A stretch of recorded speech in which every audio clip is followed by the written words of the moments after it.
Maria, boa noite. É um prazer estar conversando com você e parabéns pelo Nobel.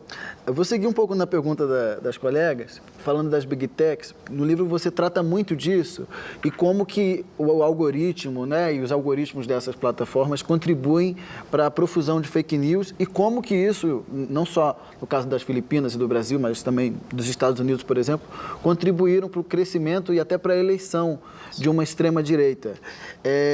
Ao mesmo tempo, a gente vê no seu livro um pouco do debate dos desafios de se sustentar um meio de comunicação independente. E a gente vê essas mesmas Big Techs financiando, né, propondo financiamento para essa mídia,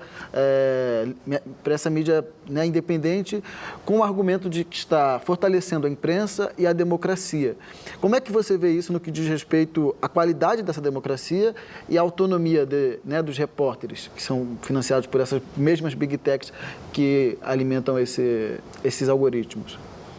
Thank you for the question. Let me go over the two instances that we as in humanity are being manipulated, and then I'll talk about the impact on journalism. So the first thing is that these social media platforms, regardless, they're pretty much the same, and TikTok is the worst, right? It takes advantage of our emotions, our biology, manipulating us because our emotions are manipulated to change our worldview, to change the way we think. The platforms, these big tech companies, are designed for addiction, little bursts of dopamine, right? And these are in Facebook's own internal documents that were released, more than 10,000 of them released by Frances Haugen, the Facebook whistleblower. What that means is that the crisis we face is our own biology, the ability for our emotions to shift the way we think, and the way technology is doing this without our knowledge. So that's the first step. They're literally treating people all around the world like Pavlov's dogs. And what happens is when you say a lie a million times, it becomes a fact. You cannot tell the difference between fact and fiction. And a leader, a figure that lies, that's bombastic, that gives people in our countries freedom to be their worst selves, those tend to get the widest amplification, right? Lula won by just 1% there. You barely made it because our biology is used against us. So this algorithmic manipulation is micro-targeting, but it's also, as I pointed out earlier, the recommendation of what content to serve you, and that radicalizes you even more.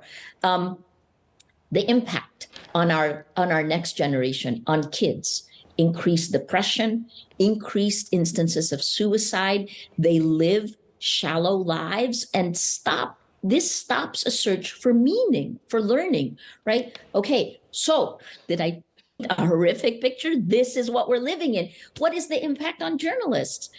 These same platforms are used to target us. Patricia went through this. I am sure other women journalists and male journalists have gone through this. In the Philippines, women are targeted at least 10 times more than men.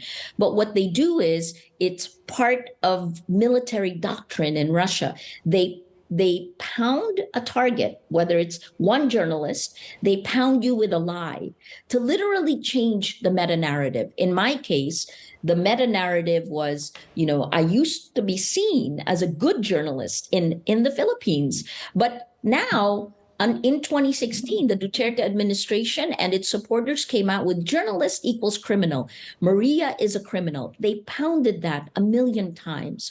People began to believe the lie. And how do you as a journalist react to that? You can't. And then a year later, President Duterte said the same thing in his State of the Nation address. A week after that, we got our first subpoena. So you have the weaponization of social media followed by the weaponization of the law. How do we deal with this as journalists?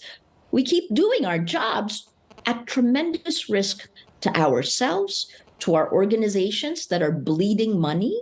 In the case, Patricia actually filed a case back, right, and won it. Let's see what happens in the Philippines.